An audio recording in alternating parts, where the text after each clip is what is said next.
Hello दोस्तों, welcome back to my channel invest with Keshav. आज के इस वीडियो में हम डिटेल में चर्चा करने वाले हैं भारत 22 ईटीएफ के बारे में। तो दोस्तों, डिटेल रिव्यू होगा कि क्या क्या कॉन्स्टिट्यूएंट है बेसिकली इस ईटीएफ के, क्या है ये ईटीएफ, किस तरीके से काम करता है, पूरा डिटेल रिव्यू इस वीडियो में करूंगा। तो वीडियो को अंत तक जरूर देखिएगा, चैनल को जरूर सब्सक्राइब कर लीजिएगा ताकि आपको इस तरीके के इंपॉर्टेंट वीडियोस टाइमली मिलते रहें। तो चलिए दोस्तों, वीडियो को स्टार्ट करते हैं। Before going to this Bharat 22 ETF, सबसे पहले मैं आपको ईटीएफ के बारे में बताना चाहता हूं कि ईटीएफ होते क्या है। तो नाम से जैसा आपको समझ में आ रहा है, इसका फुल फॉर्म है हमारा एक्सचेंज ट्रेडेड फंड्स। अगर मैं इसको म्यूचुअल फंड से कंपेयर करूं तो बहुत सारे लोग म्यूचुअल फंड्स को समझते थे, तो उसी तरीके से अगर इसकी बात करें तो ये एक तरीके से म्यूचुअल फंड की तरह ही होते हैं। बास्केट ऑफ सिक्योरिटीज इसके अंदर होती हैं। जिस तरीके से आप म्यूचुअल फंड में देखते हैं कि एक स्टॉक का पोर्टफोलियो होता है, उसी तरीके से ईटीएफ के अंदर भी बास्केट ऑफ सिक्योरिटीज होती हैं। वो स्टॉक्स भी हो सकते हैं, आपके बॉन्ड्स भी हो सकते हैं।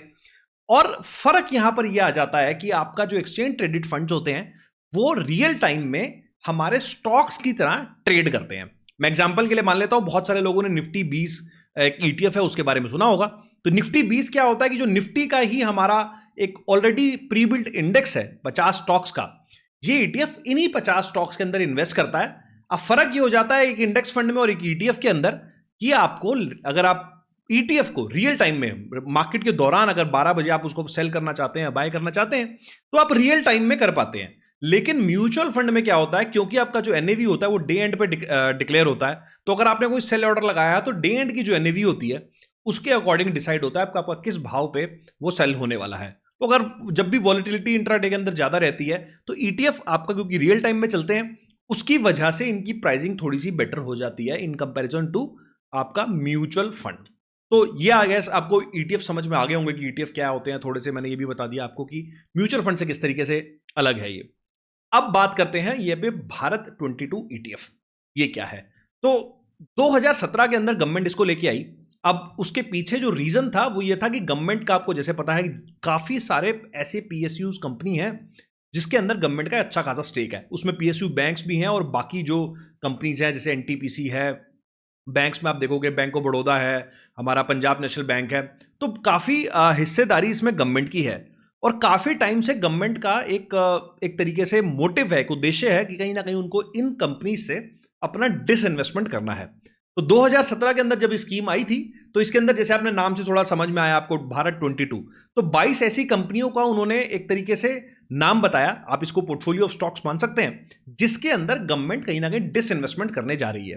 तो उसका एक टोटल, अगर इस पोर्टफोलियो ऑफ स्टॉक्स का एक ईटीएफ बना दें तो उसको हम बोलते हैं, बेसिकली बीएससी ने ये डिजाइन किया, BSc SMP BSc Bharat 22 index. तो ये जो है इन सारी कंपनीज का एक तरीके से इंडेक्स है और जो भी इसमें पैसा इन्वेस्ट करता है तो उसका जो रिटर्न होगा, बेसिकली इन कंपनीज का जो रिटर्न होगा, वही जो रिटर्न होगा, कंसोलिडेटेड जो रिटर्न होगा, वो उस इन्वेस्टर को मिलने वाला है। तो इसका नाम, इसीलिए इसका नाम है हमारा भारत 22 ईटीएफ। और इसी का अगर आप बात करोगे, जो मैनेजमेंट हो रहा है इस इंडेक्स को, जो चला रहा है यहाँ पर इंडिया के अंदर, वो आईसीआईसीआई प्रू की एएमसी चला रही है। वो भी मैं आपको दिखाऊंगा कि किस तरीके के रिटर्न्स इसने पिछले सालों में जनरेट करे हैं। तो उसके लिए चलते हैं एक बार स्क्रीन के ऊपर, जहां पर मैं कुछ डिटेल चर्चा, इसका जो पेपर है कि किस तरीके से कॉन्स्टिट्यूएंट हैं इसके और किस तरीके से डिसाइड होते हैं, थोड़ा उसके बारे में भी चर्चा करते हैं। तो चलते हैं एक बार स्क्रीन के ऊपर। यहां मैं आपके सामने सबसे पहले यहां पर खोलना चाहूंगा, ये यहां पर बीएससी का पेपर खोल लेते हैं। आप देखेंगे तो ये भारत 22 इंडेक्स। तो एलिजिबल यूनिवर्स की अगर बात करी जाए, the following companies listed on BSC limited are eligible for the index inclusion. पहली ये 3-4 कंडीशंस जरूर मीट होनी चाहिए। तो पहला है the companies classified as central public sector enterprises by government of India. तो वही कंपनीज के अंदर आएंगी जो सीपीएसई के अंडर है। दूसरा, all companies classified as specific undertaking of the unit trust of India. तो SUUITI में भी जो कंपनी होगी, सिर्फ वही कंपनी इसके अंदर आ सकती हैं।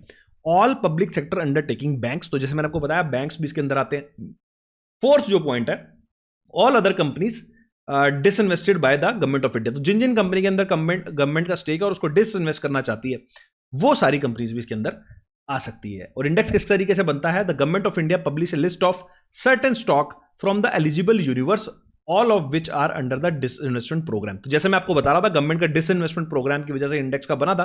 तो गवर्नमेंट ऑफ इंडिया जब भी नोटिफाई करती है, इन चारों पॉइंट्स को अपने ध्यान में रखते हुए, तो वो सारे स्टॉक्स इसके अंदर आते हैं। तो the stocks are selected and form the index.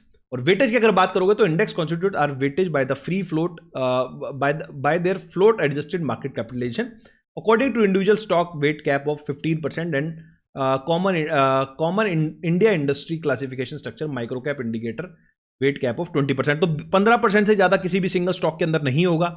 Individual stock and sector weight cap applied during the annual March rebalancing. जब मार्च में जब अगर रीबैलेंसिंग होगी तो किसी भी स्टॉक की अगर वेटेज 15% से ज्यादा हो गई है तो उसको कम कर लिया जाएगा, उसको कहीं ना कहीं उसकी जो वेटेज है 15% से बिलो कर दी जाएगी। एडिशन और डिलीशन की जो बात है, addition and deletion to the index occur only when the government of India notifies the public of a change under this program on their websites. तो इसके अंदर अगर कोई भी स्टॉक को हमें बाहर करना होगा या इसके अंदर से निकालना होगा तो ये बेसिकली तभी होगा जब गवर्नमेंट ऑफ इंडिया अपने वेबसाइट के ऊपर नोटिस करेगी कि दिस इन्वेस्टमेंट प्रोग्राम के थ्रू इन 4 कंडीशंस को मीट करते हुए वो किसी कंपनी को अगर बाहर करना चाहती है या फिर अंदर करना चाहती है, वो सारा एडिशन डिलीशन उस बेसिस पे किया जाएगा। अब उसके बाद हम चलते हैं यहाँ पर जो हमारा इंडेक्स है, ये सबसे पहले इस इंडेक्स के बारे में बात करते हैं। तो इंडेक्स का अगर आप देखोगे तो लगभग मैंने यहाँ पे मैक्स रिटर्न इसका आज तक का निकाल लिया है। तो आप देखोगे 2017 में आया था और आज जो इसकी वैल्यू है लगभग 9720 है और लगभग 133% के रिटर्न्स इसने पिछले आप देखोगे तो 7 और 8 सालों में इसने 133% के रिटर्न्स दिए हैं।